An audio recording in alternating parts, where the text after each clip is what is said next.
Good morning, Indian Hills. Dr. Christensen here with your Monday message. This week, and hopefully you've had a great 3-day weekend. This week on Monday, today, we are going to kick off our race to reading. And so this is a race, a competition between all 6 teams to see who can read the most pages. Jump in there and get going. Teachers, when you read with students, you can count pages towards your Tiger Time total pages. Students, your pages count when you read wherever, here and at home. Make sure you sign up for Career Day today. Career Day is Wednesday.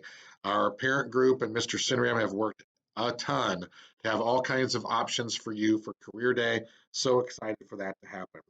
On Tuesday, you will play Career Day Jeopardy and go over basic expectations. Basically, we are representing Indian Hills and want to show our Tiger pride. Ask great questions. Be respectful, be responsible, be ready. It's an English day for Encore. Wednesday is Career Day. We have a special schedule. Your Encore is still electives. Elective teachers, make sure to update the bingo activities that students can do. On Thursday, we're going to take Career Day notes and we're going to start to update our reading logs. So every day during Tiger Time, you will update how many pages you've read. Make sure you start to do that every day during this academic booster. And social studies is your encore. Friday, our social emotional learning lesson is on mind control. May not be what you think. And science is your encore. All right, the last several Mondays, I have been talking about mindfulness. And mindfulness is something that teachers you could use as a brain break with students, that hopefully both staff and students are starting to use some mindfulness activities. You can do them in lots of different ways, which could look like meditation or could just be look like um, focusing and being present in whatever activity that you're doing. So far, I have reviewed mindfulness breathing, and mindfulness breathing happens anytime you're mindful. You can have mindfulness around a feeling and getting rid of bad feelings and bringing in good feelings, which could be a feeling of love or a feeling of kindness or whatever that feeling is. We've had mindfulness around a phrase where you repeat a phrase over and over again. We've had mindfulness, you could be mindfully writing. That's also very rewarding. Mindfully reading is which is something that I do to really help me with my anxiety. You can be mindfulness in nature and really focus on a piece of nature, a leaf or an animal or a blade of grass. Um, what I'm going to talk about today is you can be mindful around a sound. So the sound could be water running, it could be raindrops, it could be the ocean. Those are all ways that you could be mindful. You also could use a sound. So one that's used a lot is ah. So as you think and you go through your breathing, you just keep saying ah.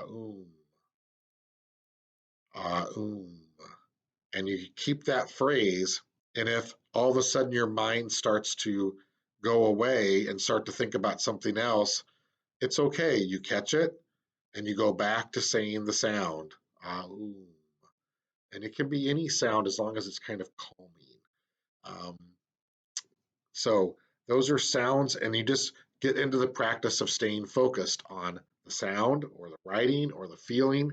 And over time, that really reduces the stress in your body. And it actually, even at the chemical level, like the water in your body starts to calm.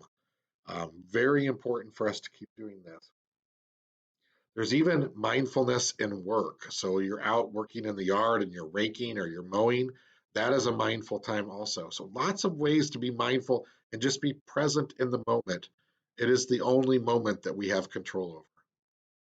Last week I talked about happiness and being mindful of the things that bring us happiness and finding out what really brings happiness, not what we think brings us happiness. I want you to continue to think about that. But this kind of ends our mindfulness lessons for this year, and I'll try to think of some other topics to talk about. Um, but I appreciate you just taking the time and thinking about these things and starting to use them in your daily lives. Remember, there's apps on your phone that can help you with mindfulness or meditation, and I really recommend that you find one or two that you really like and start to put your technology away an hour before you want to go to sleep and not have it in your room in a space that interrupts you. So put the do not disturb on from 10 to 6 in the morning so that you're not interrupted during your sleep. It's so important that you get at least 8 hours of sleep every night. All right, I'm going to be done talking at you here. Uh, Dr. C, for your Monday message, go Tigers.